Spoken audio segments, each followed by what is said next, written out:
जी हल्दुघाता के इस प्रांगण में ये सत्संग का आनंद सभी जो ले रहे हैं, और ये एक सीमित कुछ घंटों का आनंद नहीं है। ये तो ऐसे शब्द जो भी आज श्रवण किए या संतों ने हमेशा से जो समझाए, वो जीवन को सुधारने के शब्द, एक सिर्फ कान तक ही सीमित वो आवाज़ नहीं, वो मन में बिठा के जीवन को परिवर्तन करने के लिए। और जिन्होंने भी किसी भी युग में इस आवाज़ को सुना, संतों की वाणी को सुना, उन्होंने उसी समय जीते जी अपने जीवन को पूरी तरह से जिया और मोक्ष और मुक्ति के भी हकदार बने। तो ये जीवन ने, ये समय ने तो चलते ही रहना है, और ये जीवन में हमें क्या करना है वो एक चुनाव हमारा।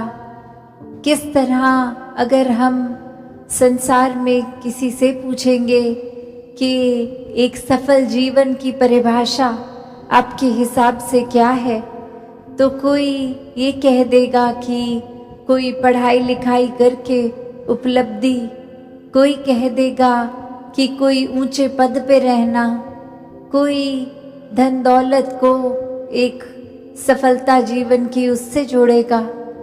तो ऐसे अनेक परिभाषाएं इस संसार में इंसान दे देता है कि एक जीवन सफल उसका है जिसके पास ये चीज़ हासिल है।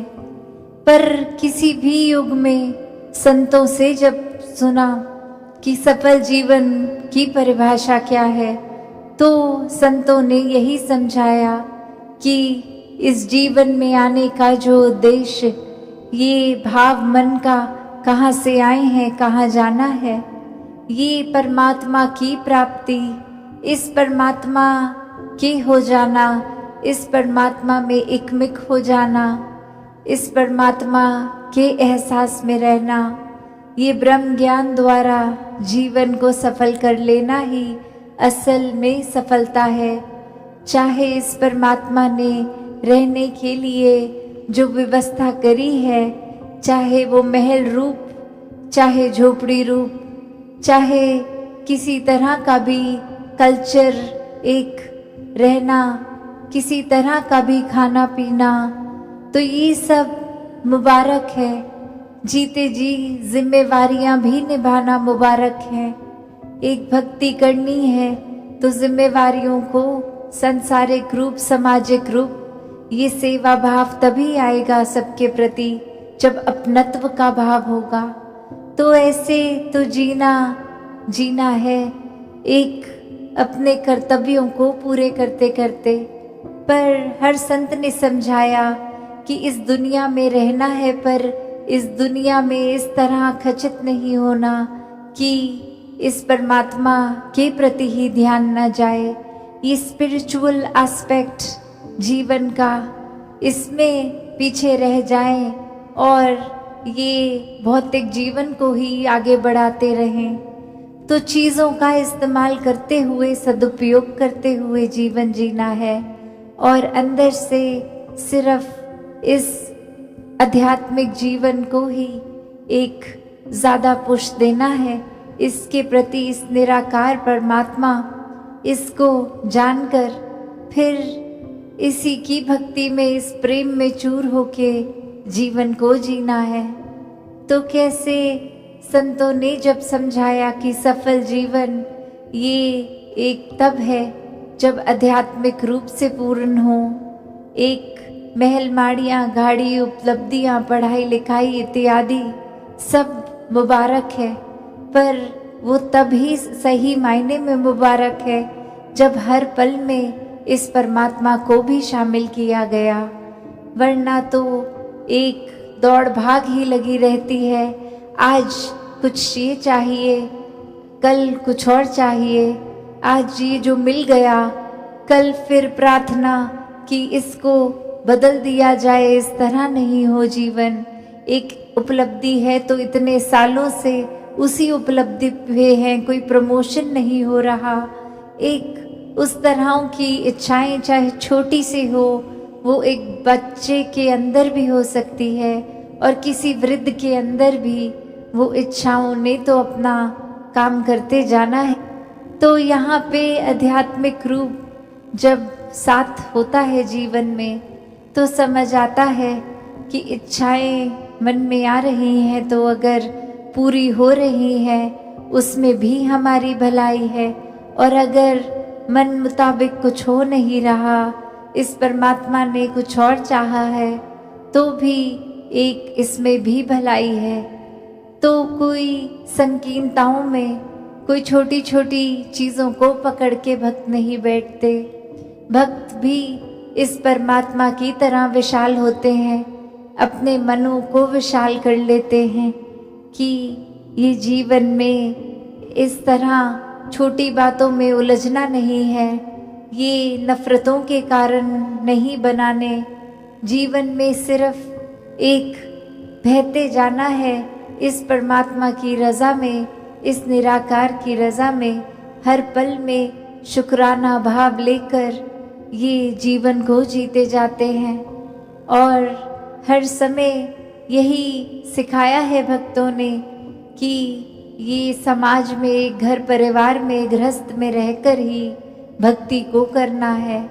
एक अपने मन के जो भी बायसनेस बनाए हैं, कोई भी कार्य से हमने खुद को श्रेष्ठ, दूसरे को नीचा बना लिया है, तो ये एक हमारा ही भुलेखा है, क्योंकि सभी में परमात्मा विराजित है, एक बराबर हैं सभी। तो एक हमने स्वयं किसी को ऊंचा घोषित कर दिया, किसी को नीचा, क्योंकि वो कहीं और जन्मे हैं, कहीं और का खाना खाते हैं। तो ऐसा जीवन अगर हम ऐसी सोच रख रहे हैं तो नुकसान हमारा ही है, क्योंकि सभी श्रेष्ठ हैं, सभी में परमात्मा है, और जिस घट में भी परमात्मा है वो नीचा हो ही नहीं सकता। परमात्मा तो कण कण में है, पूरे ब्रह्मांड में है, इस संसार के एक कण कण में है। तो फिर यही कण कण से शिक्षा की बात आती है कि कैसे हर एक से ये सीख लेना।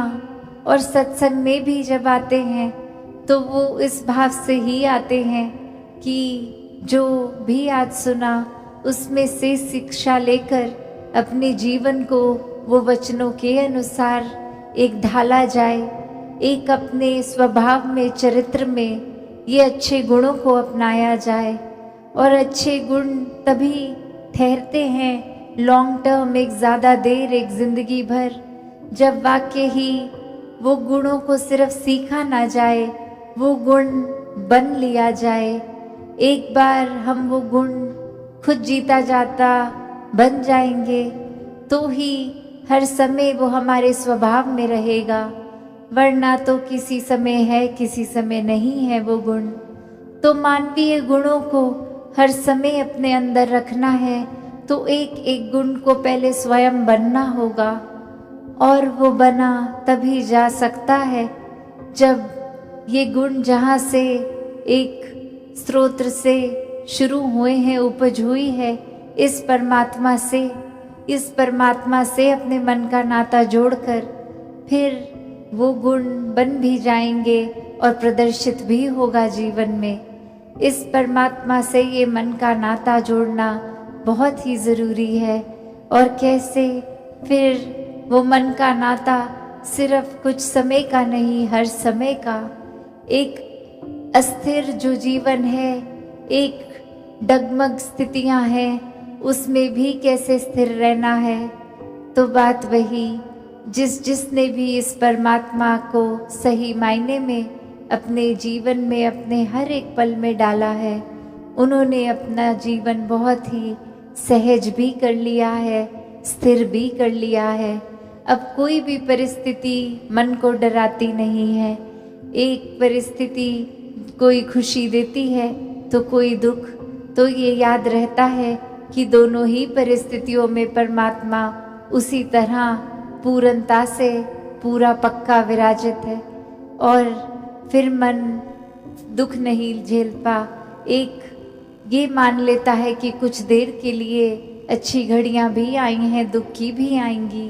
एक भागना नहीं है परिस्थितियों से, हर एक परिस्थिति में प्रभु परमात्मा का प्रसाद ही वो परिस्थिति है, उसको उस तरह ही जीना है। तो भक्तों ने एक भागने को जीवन के साथ लिंक नहीं किया, एक भाग लेने को किया है कि शामिल होना है, हर मौके में अपने जीवन को पूरी तरह से जीना है। और पूरी तरह से तभी जी पाएंगे जब ये परमात्मा भी उस पल में शामिल हो। दूसरों के जीवन के लिए भी वरदान बन पाएंगे जब उनके सुख दुख में एक मन में समर्पित भाव परमात्मा की ओर लिए ये सेवा भाव को रखेंगे, तो ही एक दूसरों के जीवन के लिए भी एक समर्पित जीवन जीकर उनके जीवन में भी अपना पॉजिटिव एक योगदान देते हुए उनके जीवन में भी खुशियाँ ला पाएंगे। तो ऐसा ही जीवन हर कोई जीता जाए, ये भक्ति हर कोई एक असल में जो भक्ति का भाव है वो गुण है, उसको अपना कर करे। कोई छुपे हुए लालच से, कोई डर से नहीं, सिर्फ प्यार ही प्यार इस परमात्मा के प्रति और परमात्मा की बनाई इस सृष्टि, ये हर एक के लिए, इंसानों के लिए एक बिना जाति पाति के दायरे में फंसे सिर्फ और सिर्फ एक हर दिशा में प्यार पहुंचाते रहें। ये ना सोचे कौन अपना है, कौन बेगाना है, कौन हमारे कल्चर का है, कौन अलग तरह से रहते हैं। बस ये प्यार बन के हर एक तक प्यार पहुंचाएं, हर पल में इस निराकार को याद रखें, तभी जीवन वाकई ही सफल जीवन है। वरना तो फिर उसी तरह दुनियावी परिभाषा तक ही जो उपलब्धि आज है कल ना हो, तो फिर उसको एक सफल जीवन नहीं मानता इंसान। तो हर समय ये सफलता में रहना है, इस परमात्मा का सहारा लेकर हर पल बिताना है। जैसे एक कहानी में भी एक इंसान अपने परिवार के साथ किश्ती में एक नदी के एक पार से दूसरे पार जा रहा, और वहीं तूफान आने पर ये किश्ती अब जोर से हिलती है, और वहीं वो इंसान को उसके घर वाले कहते हैं कि अभी शायद किश्ती पलट जाएगी, बहुत बेचैनी हो रही है, एक क्या ही हो रहा है, हम गिर जाएंगे, शायद पानी में डूब जाएंगे, यही अंत हो जाएगा। और वहीं उस इंसान के चेहरे पे कुछ भी एक ऐसी बेचैनी नहीं, वो अपने सुकून में उसी तरह मस्त, वही एक्सप्रेशन, वही बॉडी लैंग्वेज के कुछ जैसे स्मूथ पहले थी वो राइड, वो एक पानी जैसे पहले स्थिर, और अब तूफान आने पर भी वो चेहरा वैसे ही जैसे वो स्थिर पानी के वक्त था। और अब वो पत्नी पूछती है उससे कि ये इतना डामाडोल हो रही है किश्ती, और आप कैसे अभी भी इतने ही उसी तरह हो जैसे पहले थे, ये बेचैनी क्यों नहीं आपको सता रही।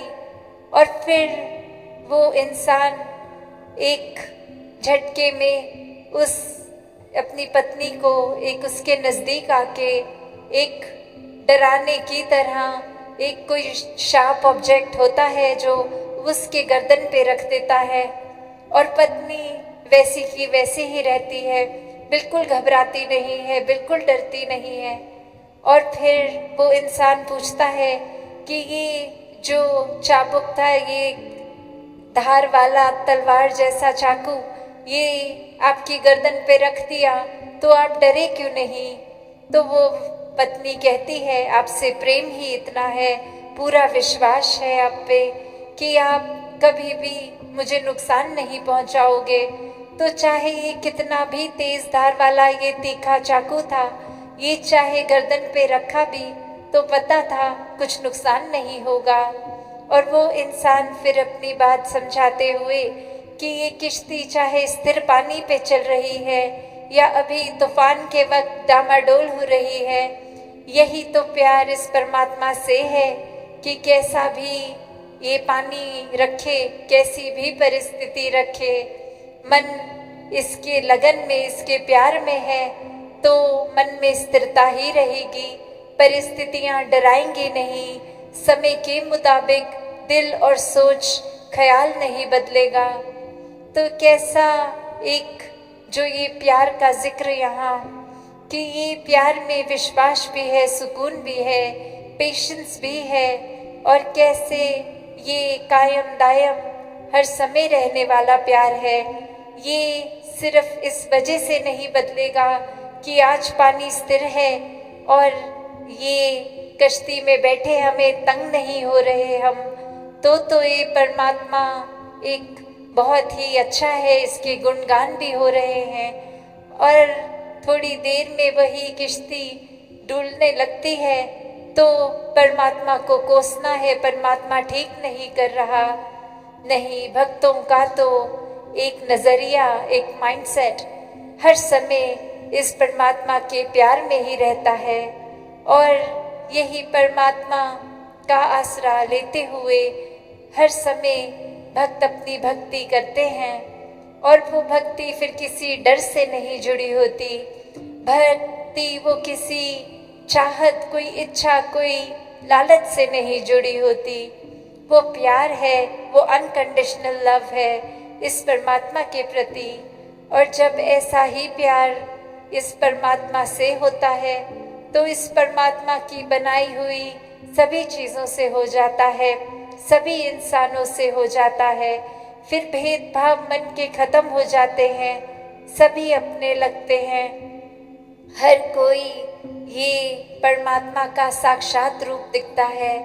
फिर ऊंच नीच, ये कौन सी जगह से बिलोंग करता है कोई, या फिर इनका खाना पीना कैसा है कैसा नहीं, ये किस रंग के हैं, ये कौन सी भाषा बोलते हैं, ऐसे कोई भी ख्याल फिर मन में नफरत नहीं पैदा करते। क्योंकि ये पता है जब परमात्मा ने ही पूरी सृष्टि की रचना की है तो सभी भाषाएं भी एक अपने आप में प्यारी हैं, क्योंकि परमात्मा की ही रचना है। सभी इंसान बहुत ही श्रेष्ठ हैं क्योंकि परमात्मा के ही रचना है। ये चाहे कहीं भी पैदाइश हो, कहीं भी जन्म लिया हो, उससे एक नफरत इस वजह से ऊंच नीच की नहीं आती। सभी एक अपने लगते हैं, सभी से प्यार होता है। तो कैसे ये जीवन में इंसान जहाँ खुद ही ये नफरत के कारण बना देता है, ये परमात्मा ने तो कोई भेदभाव नहीं किया, हर एक को सब कुछ पूरा ही दिया है, हर एक की बेहतरी के लिए जैसा जीवन जीना उसके लिए एक बेहतरी है वैसा ही दिया है। पर ये अपनी सोच, ये कंपैरिजन हर एक के मन में ऐसा आ जाता है कि लगता है हमें जीवन में कम मिला है, औरों को ज़्यादा मिला है। तो ऐसा जीवन तो कभी भी एक मन को सेटिस्फाई नहीं करेगा, एक बेचैनी रहेगी, सुकून से कोसों दूर रहेगा ऐसा मन। तो कैसे वो हम पे है कि हमने जीवन को कैसे जीना है, जैसे भक्तों ने सिखाया वैसा जीवन जीना है, या फिर अपनी छोटी सोच में ही उलझकर अपने जीवन को और कॉम्प्लिकेटेड करना है, ये क्योस को अपना लेना है। जैसे एक और छोटी सी कहानी ध्यान आ रही है कि एक स्कूल में हर एक ने, ऐसे टीचर ने एक बात रखी कि सभी स्टूडेंट्स के गुब्बारों पे नाम लिख दिए जाएंगे, एक गुब्बारे पे एक बच्चे का नाम। और फिर ऐसा करके पूरी क्लास वो गुब्बारों से भर गई और अब 3 मिनट का टाइम दिया गया कि कैसे हर एक ने अपना नाम वाला गुब्बारा अपने हाथ में पकड़ना है। और वो 3 मिनट खत्म हो गए। वो कुछ ही बच्चे थे जिनको अपने नाम का गुब्बारा मिल पाया, उन्होंने पकड़ लिया, पर मेजॉरिटी किसी ने ऐसा नहीं किया, उनको अपने नाम वाला गुब्बारा मिला ही नहीं, वो बलून मिला ही नहीं। और अब फिर से टीचर कहती है कि जिनको मिल भी गए वो भी वापस डाल दो। ये फिर से ट्राई करते हैं और अब इंस्ट्रक्शंस इस तरह दी गई कि किसी को जिसके नाम का भी वो बलून मिलता है वो उसको पकड़ा दे। और अब फिर वही 3 मिनट का समय, और जिसके नज़र में जो भी गुब्बारा आया उसमें जिस बच्चे का नाम वो उसके हाथ में, और 3 मिनट से पहले ही हर कोई अपने नाम वाला वो बलून अपने हाथ में पकड़ के खड़ा। तो कैसे जब तक ये माइंड में कियोस था, ये सिर्फ अपनी ही एक मतलब को पूरा करने का था, तब तक ये सुकून भी नहीं था। और अब इस स्थिति में जहाँ वो बच्चों को भी राहत मिल गई, वो एक चैन आ गया कि चाहे हमें खुद अपने नाम का गुब्बारा मिले ना मिले, जिसको भी मिल जाएगा वो हमें दे ही देगा, और ऐसे हमें भी जिसका मिलेगा उसको पकड़ा देंगे। तो यहाँ ये मन सुकून में, तो कैसे अक्सर दिमाग की ये हमारी ही सोच, ये हम अपने आप को ही ऐसे अपनी सोच में उलझा लेते हैं। कोई भी काम जो बहुत सहजता से, बहुत सिंपली, बहुत पेशेंटली, बहुत ही सुकून से किया जा सकता है, उसको इतना कॉम्प्लिकेट कर लेते हैं कि फिर वो माइंड इतना क्योटिक हो जाता है, हम अपनी अंदर की स्थिरता खो देते हैं। तो ब्रह्म ज्ञान एक ऐसा स्थिर से जुड़ाने वाला टूल, इस निराकार, इस परमात्मा से जोड़ने वाला, कि जब एक बार मन इस निराकार से जुड़ गया तो फिर ये कभी बेचैनी लौट के नहीं आती। हर समय का वो आनंद, वो स्थिरता, वो सुकून जीवन के अंदर। फिर एक हमारा अगर थोड़ी देर के लिए भी मन डामाडोल होता है, फिर ये चेतनता, ये एहसास वापस दिल दिमाग को इस परमात्मा की ओर ही जोड़ता है कि ऐसे इस मटीरियलिस्टिक लाइफ ने ये एस्पेक्ट्स जितने भी हैं, सब ने बदलते रहना है। आज है कल नहीं है, आज कोई रूप है कल कोई और रूप होगा। तो इसने तो एक फॉरएवर के लिए कांस्टेंट नहीं रहना। तो मन ऐसी जगह पे ना जोड़ा जाए, बल्कि इस निराकार के साथ जोड़ा जाए जो एक कांस्टेंट है, जो एक पूर्णता से, एक लौतृप्ति, एकमात्र ही सच्चाई है, जो हर समय सच था, आज भी